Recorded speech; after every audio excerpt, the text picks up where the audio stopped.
वायनाड का रुख कर लेते हैं। प्रियंका गांधी वाड्रा चुनावी मैदान में है। अब 1 घंटे से ज्यादा समय हो गया है पोलिंग को, मतदान को। पीयूष, क्या तस्वीर है वायनाड सीट की?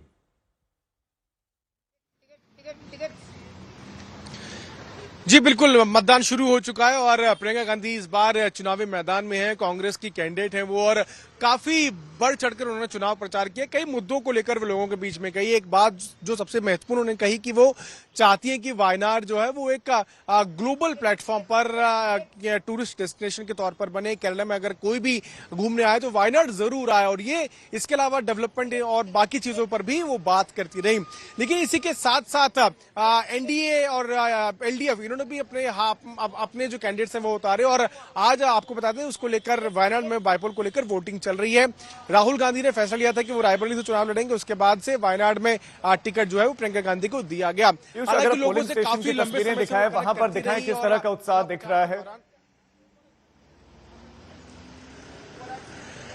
जी, इस वक्त मैं अयप्पा टेम्पल पे हूँ और यहाँ पर कुछ देर पहले एनडीए कैंडिडेट नव्या हरिदास आई थी और उन्होंने भगवान अयप्पा से आशीर्वाद लिया, क्योंकि आज दिन की शुरुआत उनकी मंदिर पहुंचने के बाद हुई। और आशीर्वाद लेने के बाद वो अब पोलिंग स्टेशन पर जाएंगी और लोगों से अपील करेंगे कि एनडीए के पक्ष में लोग वोट करें। तो हम इसके बाद जैसे ही पोलिंग स्टेशन पर जाते हैं तो मैं आपको वहां की तस्वीर जरूर दिखाऊंगा। लोग हालांकि काफी भारी संख्या में पहुंच रहे हैं वोट डालने के लिए, मतदान करने के लिए, और वायनाड के वोटर्स में भी काफी उत्साह है। तो कई मुद्दे हैं जिनको लेकर दोनों पार्टीज, इनफैक्ट दोनों कई सारी पार्टीज इस बार चुनाव में लोगों के बीच में गई। अब देखना होगा कि लोगों ने जिस तरह से राहुल गांधी को अपना समर्थन दिया, क्या आप नजर बनाए रखें। हम आपके पास लौटते हैं। अन्य संवाददाता भी हमारे साथ हैं, अनुपम मिश्र भी हमारे साथ हैं, सत्यजीत भी हमारे साथ रांची से जुड़े। सत्यजीत, 1 घंटे की तस्वीर क्या कह रही है? कितनी एक्साइटमेंट, कितने उत्साहित दिखाई दे रहे हैं मतदाता?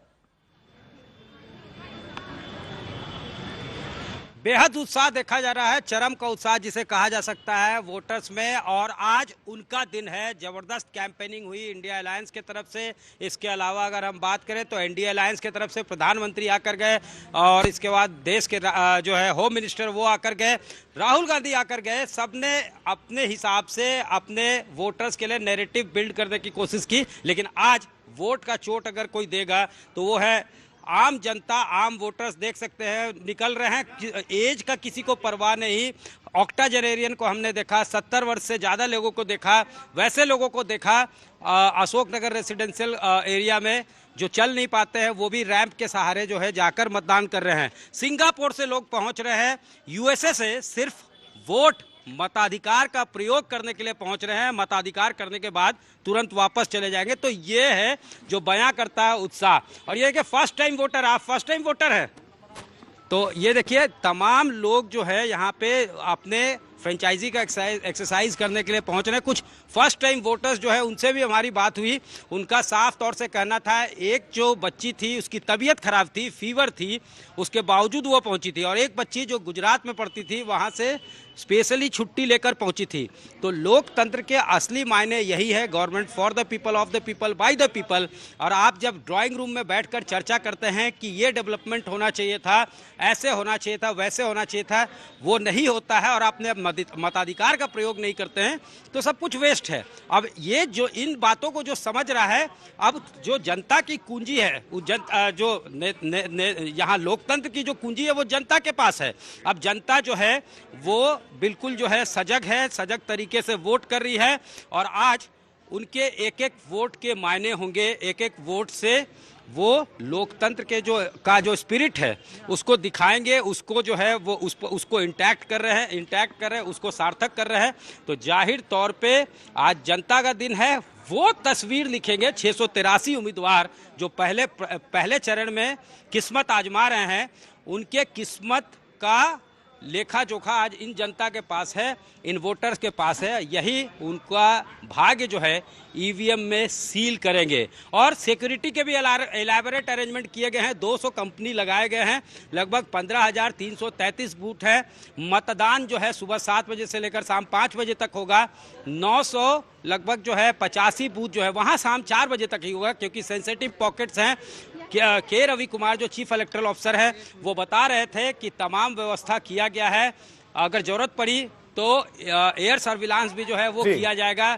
इसके अलावा वेब कास्टिंग की सुविधा है। हर बूथ पर जो मतदाता हैं उनकी तो सुविधा सारे का इंतजाम ख्याल है, रखा तस्वीरें गया भी है। आपने दिखाई, बड़ी संख्या में लोग वहां पर हैं, लोग फंडामेंटल राइट्स की बात कर रहे हैं, लेकिन फंडामेंटल ड्यूटी भी आपकी कुछ है, तो कुछ जगहों पर लोग दिख रहे हैं बड़ी संख्या में पहुंच रहे हैं। लेकिन अब जरा पश्चिम बंगाल का रुख कर लेते हैं। मिदनीपुर से हमारे संवाददाता अनुपम मिश्र हमारे साथ हैं। अनुपम, पश्चिम बंगाल की क्या तस्वीर है उपचुनाव में, बाई इलेक्शन में, क्या वहां आ रही है भीड़? जी राजीव, देखिए पश्चिम बंगाल की जो तस्वीर बहुत उत्साहजनक तस्वीर दिखाई देती है वो इस वक्त नहीं दिखाई दे रही है, क्योंकि हम जब जनरल इलेक्शंस होते हैं या असेंबली इलेक्शंस होते हैं तो बहुत ज्यादा संख्या में भीड़, बहुत ज्यादा कतारें, लंबी कतारें पश्चिम बंगाल से आती हैं। लेकिन इस बार चूंकि उपचुनाव है वैसी लंबी कतारें देखने को नहीं मिल रही है। इक्का दुक्का जो वोटर्स हैं वो जरूर आ रहे हैं। सुरक्षा के तमाम इंतजाम किए गए हैं। अब आपको लब्बो लुआब भी बता दूं, ये जो 6 चुनाव हो रहे हैं, 6 उपचुनाव हो रहे हैं, इनका महत्व क्या है? इनका महत्व अगर हम बोलें तो अगर देखा जाए तो 5 जो सीटें थी वो पिछली बार टीएमसी को गई थी 2021 के, अगर असेंबली सीट को देखें, और एक सीट जो थी मदारीहाट वो गई थी बीजेपी को। तो ऐसे में बीजेपी और टीएमसी ने इस बार खासा जोर लगाया है। लेकिन अब देखने वाली बात यह है कि आरजीकर का जो मुद्दा था, आरजीकर अस्पताल में जो डॉक्टर के साथ अत्याचार हुआ, उसकी मौत हुई, उसके बाद जिस तरह का आंदोलन एक विकसित हुआ पश्चिम बंगाल में, खासतौर पर शहरी इलाकों में, उसका क्या प्रभाव पड़ा है? विरोधियों ने एक तरह से सत्तारूढ़ पार्टी को कॉर्नर करने की कोशिश की है इस मुद्दे पर। यह पहली बार है कि तो खैर सीपीएम सब अलग तरफ से तरीके चले गए। देखना ये होगा कि जनता क्या तय करती है। आज जनता का दिन है, वो वोट डालने के लिए निकल रहे हैं और आज तक की भी यही अपील है कि घर से बाहर निकले, वोट जरूर डालें।